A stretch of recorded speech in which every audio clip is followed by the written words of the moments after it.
Hello everyone, welcome back to my YouTube channel Iraqi News. Executive Order 1-3303, signed on May 22, 2003 by President George W. Bush, was a significant legal directive that aimed to safeguard the development fund for Iraq in the post-Saddam Hussein era. This order was part of a broader strategy by the Bush administration to manage Iraqi oil revenues and facilitate the country's reconstruction. The Development Fund for Iraq was established by the United Nations, with the United States playing a central role in its administration, advised by the World Bank and the International Monetary Fund.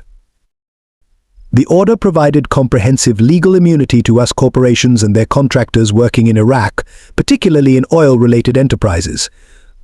It effectively shielded these entities from legal attachments or liens, ensuring that the proceeds from the sale of Iraqi oil and natural gas were secure. This protection extended to the Development Fund for Iraq and any financial instruments related to Iraqi oil products and interests owned by U.S. persons, which included corporations. The executive order also lifted sanctions specified in previous orders as they applied to the Development Fund, marking a shift in the U.S. approach to Iraq's economic resources.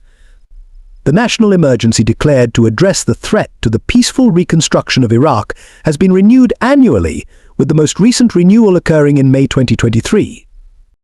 Critics of Executive Order 1-3303 have raised concerns about the potential for new debt accumulation by Iraq and the opportunities for exploitation due to the broad legal protections offered.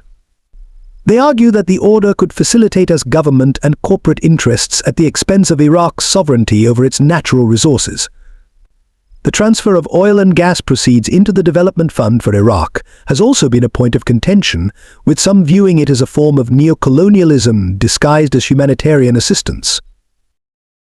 Despite these criticisms, supporters of the order argue that it has been instrumental in protecting Iraq's interests and ensuring the stability of its economic institutions. The legal protections have been seen as necessary for the orderly reconstruction of Iraq and the maintenance of peace and security in the country. As we approach the deadline for the renewal of the executive order, there is speculation about whether it will be extended again. The failure to renew the order within 90 days of the previous renewal would render it invalid, potentially altering the legal landscape for U.S. corporations and their operations in Iraq.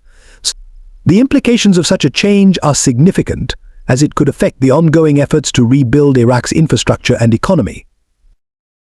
The debate over Executive Order 1-3303 reflects broader discussions about the role of foreign intervention in post-conflict reconstruction and the management of a nation's natural resources. It raises questions about the balance between protecting foreign interests and respecting the sovereignty of a country rebuilding from years of conflict. As the situation develops, it will be important to monitor the decisions made by the U.S. government regarding the continuation of the national emergency and the protections afforded by Executive Order 1-3303. The outcome will not only impact US-Iraq relations but also set a precedent for how international law is applied in similar contexts in the future.